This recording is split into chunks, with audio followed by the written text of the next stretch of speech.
das kann ich wirklich sagen, weil es sind ja, ich finde, eine Stadt, wo hast du die meisten Menschen, die du sehr lieb hast, in Bad Hersfeld.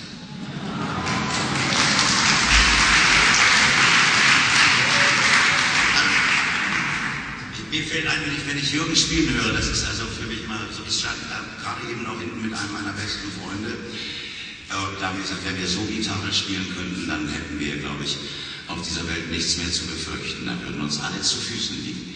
Ich habe mir immer gedacht, wenn eine Fee mal kommen würde und mich fragen würde, du hast 3 Wünsche frei, dann würde ich sagen, als ersten Wunsch, liebe Fee, hätte ich gerne, dass ich ein Instrument spielen könnte, perfekt spielen könnte, so wie Jürgen. Klavier könnte es auch sein. Der zweite Wunsch wäre, weil mir würden alle Herzen geöffnet werden. Ich könnte überall sein auf der ganzen Welt, setze mich ans Klavier oder setze mich an die Gitarre und mir fliegen die Herzen zu. Oder ich würde eine Sprache, oder um nach Möglichkeit, und eine Sprache, eine Weltsprache so perfekt sprechen können, dass ich mich mit allen Menschen auf der Welt in ihrer Heimatsprache unterhalten könnte. Mehr bräuchte man eigentlich nicht zum Leben. Und der dritte Wunsch, habe ich dann gesagt, oder würde ich zur Fee sagen, dass du bald wiederkommst und mir die Frage nochmal stellst. Weißt du?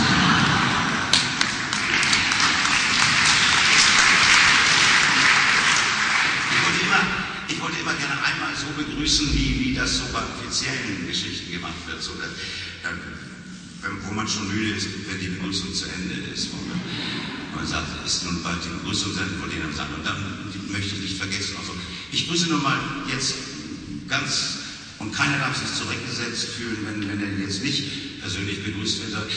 Einfach wie mir so ist, ich begrüße den Bürgermeister mit seiner Gattin und freue mich, einen angenehmen Bürgermeister begrüßen zu können.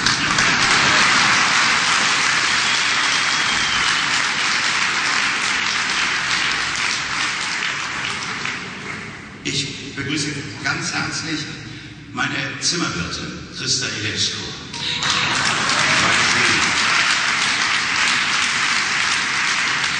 Weil sie mir die Ruheräume und die Oase schafft, die es möglich machen, harte Arbeit am Abend oder an Probentagen zu erledigen. Es ist wirklich eine Oase der Zufriedenheit und sie ist eine wunderbare Zimmerwirtin. Es wird auch, und jetzt begrüße ich ihn auch gleich dazu.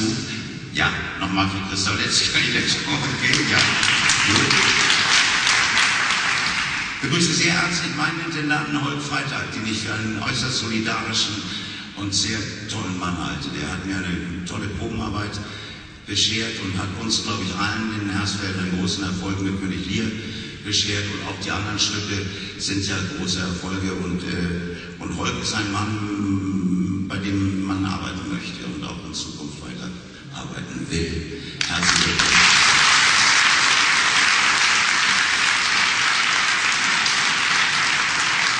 Und als Ehrengast heute Abend begrüße ich meine große Tochter. Ich habe eine große und eine kleine, eine 45-Jährige und eine 20-Jährige. Und meine 45-Jährige ist heute bei uns. Meine große Tochter Saskia, die zusammen mit ihrer kleinen Schwester Sophie mich zu einem glücklichen Vater in diesem Leben gemacht hat.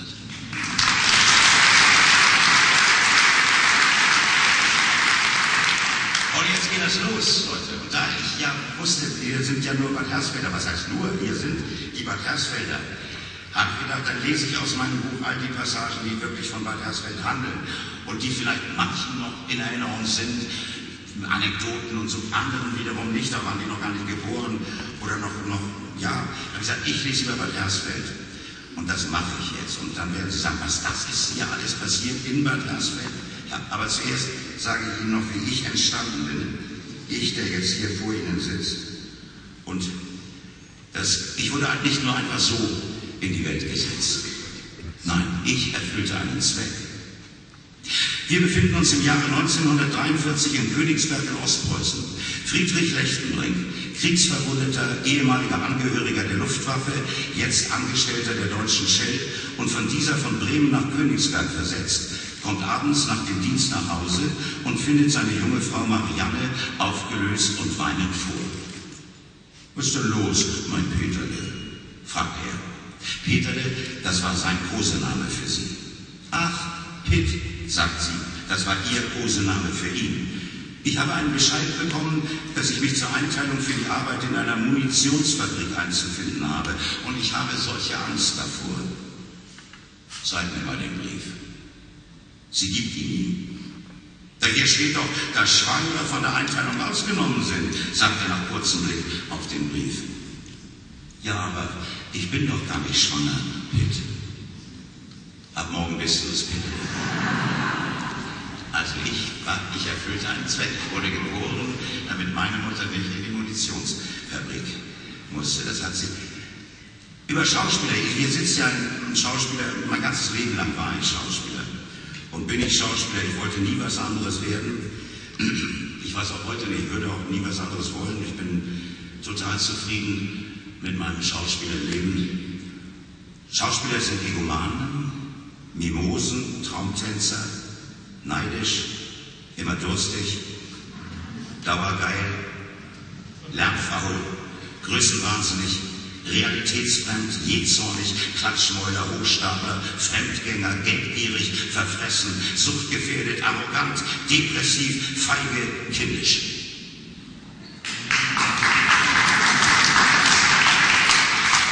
Und ungeheuer liebenswert.